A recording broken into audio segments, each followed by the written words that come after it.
This is the Transformers Generations Legacy Evolution Voyager class Maximal Leo Prime. And here's a look at the fantastic artwork on the packaging. I picked up this figure from Robo, the best hobby shop in Singapore. Let's get this guy out of packaging. And here is Legacy Evolution Leo Prime out of packaging, and boy, oh boy, this figure looks fantastic. Oh, the moment I opened him up, I could not stop playing with him, just posing him around. I've never had a Leo Convoy or a Leo Prime figure that was really close to how he looked like on the original cartoon. Sure, we've had one in the Universe line and all that, but I didn't pick up the Masterpiece figure. I never had the original G1 figure.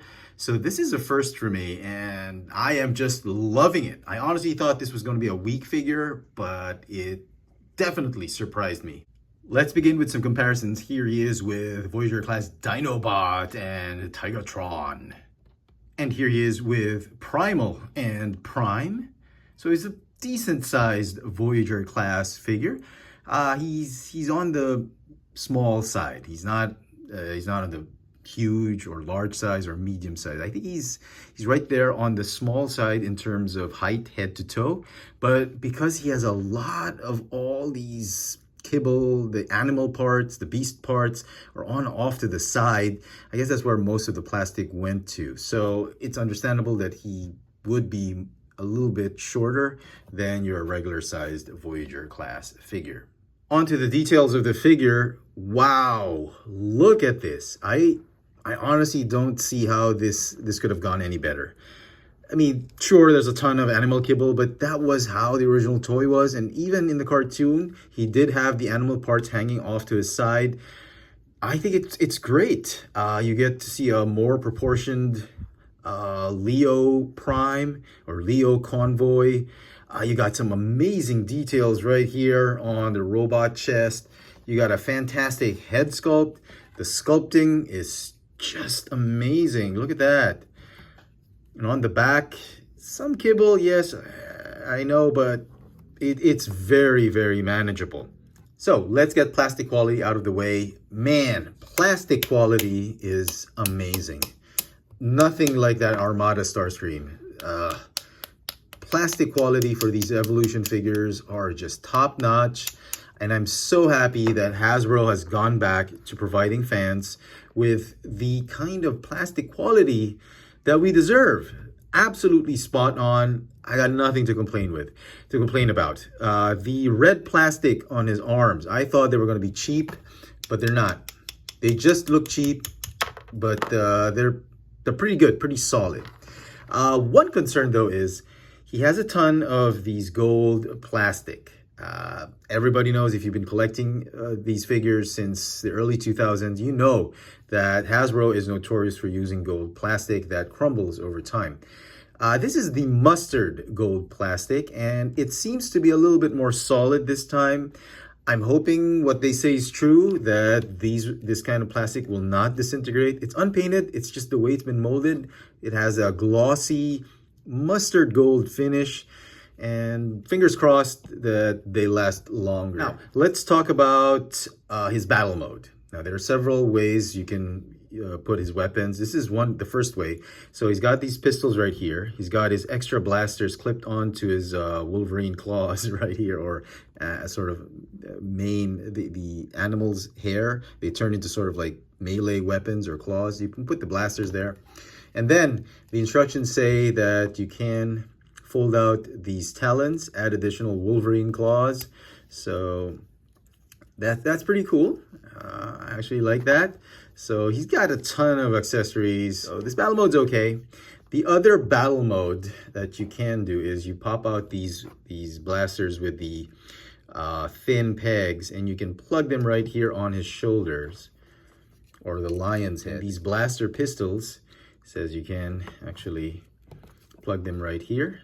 So he's got shoulder cannons right there on the lion head, like, and then he's got the claws. And then finally, I think this is the most important part of the battle mode. His left chest right here, it opens up and it reveals the Maximal Cybertronian nipple. Look at that. That completes his entire battle mode. And oh man, he looks absolutely fierce, awesome, and just imposing. You can store the weapons here. The guns are going to store underneath the main. And again, these claws, they just fold up like this. And then these extra bits right here, they tab in onto the forearm. And then these smaller guns, or these guns with the pegs, the horizontal pegs, they actually plug in here. Don't know if, yeah, I think they'll fit even in beast mode. So you can store them right there. Everything's neat and tidy. In robot mode, you store all the weapons. Articulation for the figure. The neck is on a ball joint, but it's a shame that you can't really make him look up. He can look down left and right and just, you know, wiggle the head, but he can't look up. That's probably the only thing that's missing for me in terms of articulation. The arms, you go sort of in and out, but it's hindered by the kibble, the animal kibble. You're forward and backward, you got a bicep swivel. You got a hinge elbow, no wrist swivels. The waist, you got a waist swivel right here. The legs, you make him do the splits, forward and backward. You got a thigh swivel. The knees appear to be double hinged, but you know, the top hinge just hinges back in the wrong direction. That's because it's going to be used for transformation. So basically it's just a hinge, single hinge knee. Okay, he's got a calf swivel because of transformation. Unfortunately, the feet, they don't go up or down, but they do have the rocker tilt. As far as paint apps go, oh man, they hit this one out of the ballpark. The white paint apps, I was afraid, for sure it was going to be messy, but it's not. There's a lot of gold paint right here, some silver highlights here and there. Everything is just so spot on with this figure. It is an absolutely pleasant surprise that I am just blown away by this figure. Okay, so transformation. Transformation can be a little tricky, but if you do it properly, it is very satisfying. Okay, so move the head apart, move this one apart, okay, and then the arms, open up this part of the forearm, the part of the mane. It's just for facility of transformation, but you don't have to do that.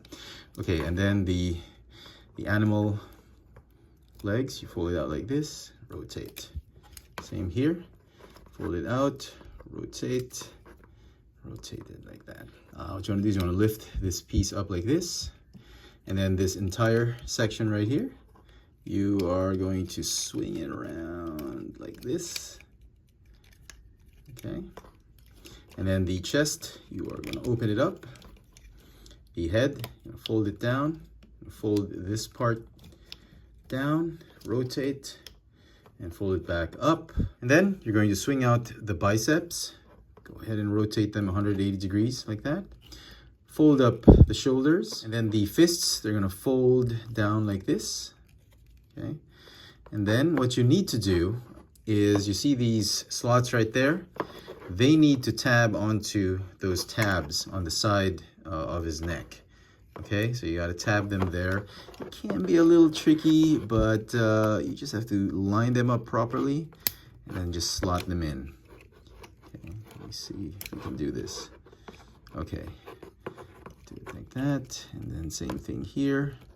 Okay, and then keep the fists this way. Okay, now to line up everything, the chest panels, they're going to tab onto each other once again, but they're reversed.